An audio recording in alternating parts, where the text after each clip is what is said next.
What's shaking, nerds? Welcome back to another video. Today I'm going to be talking about my experience from doing a full 24-hour stream trying to find the red key card. We've got a bunch of statistics for you guys. You know, I keep track of how many times I hit 110, 226, 301, how many opportunities I had to find the red key card, how many runs I did, how many opportunities I had to find the blue key card. And not only that, I've got 2 lucky scav junk boxes right here and a thick item case filled with stuff that we got from this 24-hour. So wait, I'm going to show you it all later. I'm going to show you the setup I ran. I'm just going to throw a bunch of statistics at you guys. So stick around because there's a lot of interesting stuff coming to you.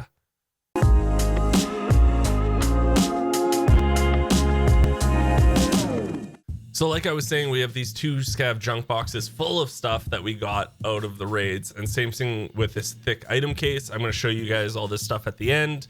We'll sell it. We'll see how much we made. But for now, I really just want to show you what I would use in 85% of my runs, because if you watch the intro, I am having a TAC 2 backpack on, and that's because if I did kill a player, I would use their setup until I pretty much just died with it. But I would say 85% of the time that I was playing, I was using this setup here. So the first thing we're using is helmet wise, the SSH.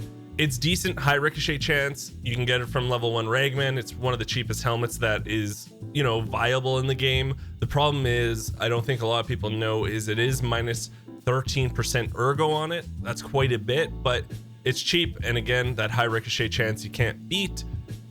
For earpieces, we use the Comtac 2s. Again, cheaper other than the jizzas, and I really do like them, even though, you know, I don't know if you notice this, but there are ghost sounds from them. So every once in a while you'll be like, is that someone near me? And it's like, oh no, it's just like ghost footsteps from yourself with these Comtacs. It's really odd, but other than that, I really do like these.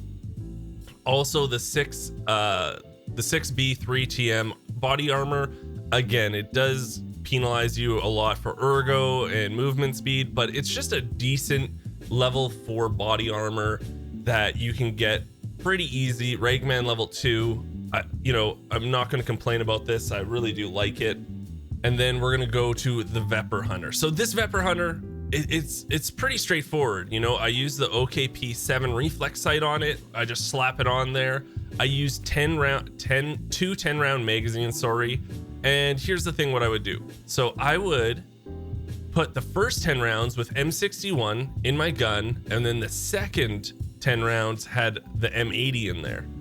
Now, what I would do most of the time is at the start of a raid, if I knew there was a scav somewhere, I heard a scav, I would switch magazines right away so I don't waste that M61. If I didn't know if it was a scav or a player, I'd leave the M61 in there, but it's easier for me to swap if, you know, right at the beginning you see some, you know, players, or if you see some scavs, you know which magazine to switch to. And just a scav backpack, to be honest. So I just found out yesterday the scav backpacks are gone from the traders, which is very odd, but this is what I was using. And you know, it was one of the cheaper, bigger, I'd say, backpacks. And then in my Kappa case, I had the ibuprofen, I had extra M80, I had some hemostat in there.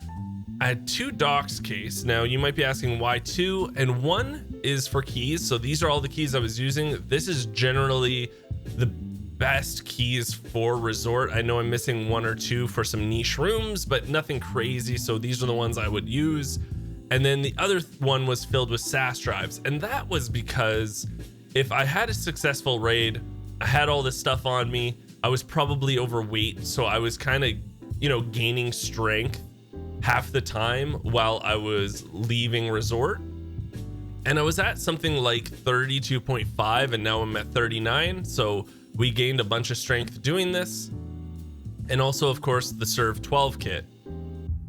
Now there are a bunch of stats that I'm going to throw at you guys, but I do want to let you know the price of everything. So this loadout right here costs about 194,000 rubles, but there was a lot of times that I was doing night raids also. So what I would do is I would take out this helmet and I would put this one in there. So the 6B47 with your PNV 10T on there, just, you know, your cheaper night vision.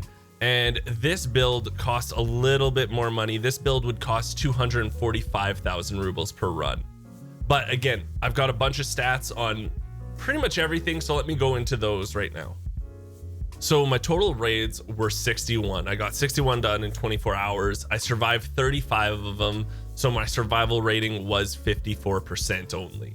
Now, the interesting part is I did do this in 2 streams where I did about 19 to 20 hours on Thursday afternoon to Friday morning, and I was able to get 46 raids in. I survived 30 of them at a survival rating of 65%, which is great.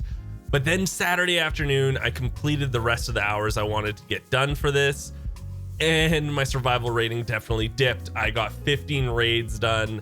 I survived only 5 of them, so my survival rating was only about 33%. This totally makes sense. You know, Saturday, there's going to be a lot more people playing, a lot more people wanting to go to resort also. So it just shows you how much the weekend is a sweat fest, to be honest. It's quite sweaty, but again, I was only using a Vepr Hunter and whatnot. And with that type of gun, if you don't hit your shots in the first 2 or 3 shots, you're pretty much done for. But it was, I still think 54% is very, very good for what I was rocking the whole time. And considering I was going to resort right away, and it's mostly close quarter combat, you know what I mean? It's not really anything that's really medium range. There's some medium range down the hallways and stuff, but most of the time you're fighting close range, and the Vepr Hunter is not good for those types of fights, especially because the point fire on that thing is horrendous. So we started off this experiment with 34,613,000 rubles. We ended with 34,292,000 rubles, and in the end I was in the hole about 321,000. Now, I didn't keep, you know, for the end of this video, you'll see I kept like a bunch of CPUs, lines, stuff like that. But things I didn't keep for this end of video stuff was things like CMS kits, Serv 12 kits, Grizzlies, any weapon attachment that wasn't worth huge money. So I was gaining a lot of money while doing this just by selling all that stuff. I found so many CMS kits and Serv 12 kits. It was crazy, and they were a good chunk of cash. So I was actually gaining quite a bit while still, you know, building these kits up. Now, there are 3 rooms that are really well known for LEDXs spawning in them, and also Tetrises and just valuables in there. So I kept track of those rooms every time we hit it. So West 301, we hit 28 times. East 226, we hit 21 times. And East 110, we hit 13 times. I also kept track of every opportunity we had to find the red key card or a blue key card. So say we hit East Wing 221, let's say. Even if it wasn't there, that still counts for opportunity for me to find it. Or say we went to the West Wing basement and we checked the locker there. That again counts as an opportunity, even if I didn't find it. So the red key card, I had actually 150 opportunities for it to spawn. And then the blue key card, I only had 36 opportunities. I wasn't really going hard for the blue key card, obviously, because I wanted that red, but every once in a while I would search the 2 locked rooms and just try to find it. But for red key card, we had 150 opportunities. Now, did we find it? That's the question everyone wants to know, right? Did we find it? No, we didn't find it. I'm going to tell you that right now. We didn't find it. Unfortunately, it was only 150 opportunities, and it being one of the most rarest items in the game, it's quite understandable, but I just wanted to see some stats. I wanted to see what we could get. But the big thing is what we got out aside from the red key card. So I might have not made the 50 million, you know, after taxes that I would have been able to sell it for, but did we come close with all the loot we found? Now let's go check that out. The first lucky scav junk box right here is just like your basic odds and ends, you know, your CPU fans, your CPUs, RAM, circuit boards. So we found a good amount of stuff. So this is the first lucky scav junk box. I'm really happy with even just finding this. The second lucky scav junk box was more of your bigger items, your higher end ones. So your lions, your vases, you know, your sheriff, Eli badges, goon powder, stuff like that. You know, I think the big ticket item here is obviously the lions. We found quite a bit, but the biggest thing of them all, obviously, are your Tetrises, right? How many Tetrises and LEDX did we find? So here's a thick item case, and we found a lot. Look at all those Tetrises. Look at all the LEDXs, Orthopoposcopes, some pro kills, a bunch of chainlets. I did keep these and the chops just because they're high-end items. Only one paracord, a couple of flash drives, a few diaries, a lot of golden star, like a lot of golden star. One roller, one just Bitcoin. You know what the big thing though is? Look, anyone noticing the big thing out of this? I didn't find one GPU. I wasn't able to find one and just shove it in my Kappa and run out with it. That's pretty crazy.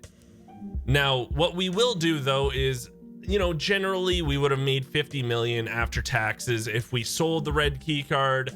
Now let's see if we sell all this, what we're going to get in the end.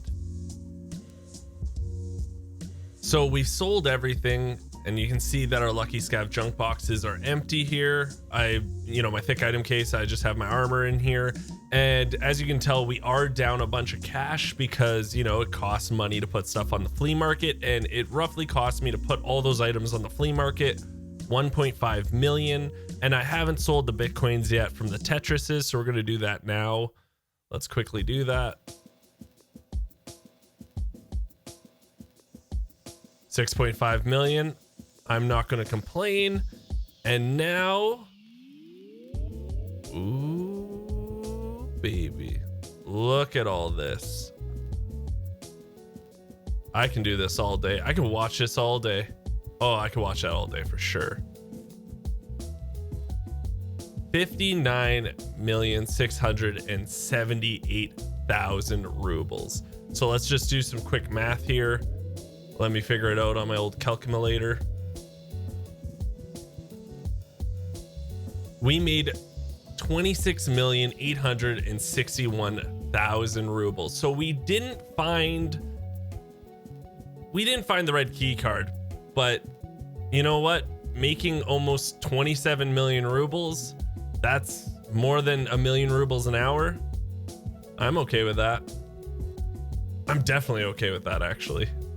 So thank you so much for watching the video, you guys. If you liked it, think about hitting the subscribe button. It's free for you guys, but it does mean the world to me. Also, I do stuff like this all the time on my Twitch channel. You can come by 5 days a week and check me out. It's twitch.tv/Geekseh. And until next time, I'll talk to everyone later.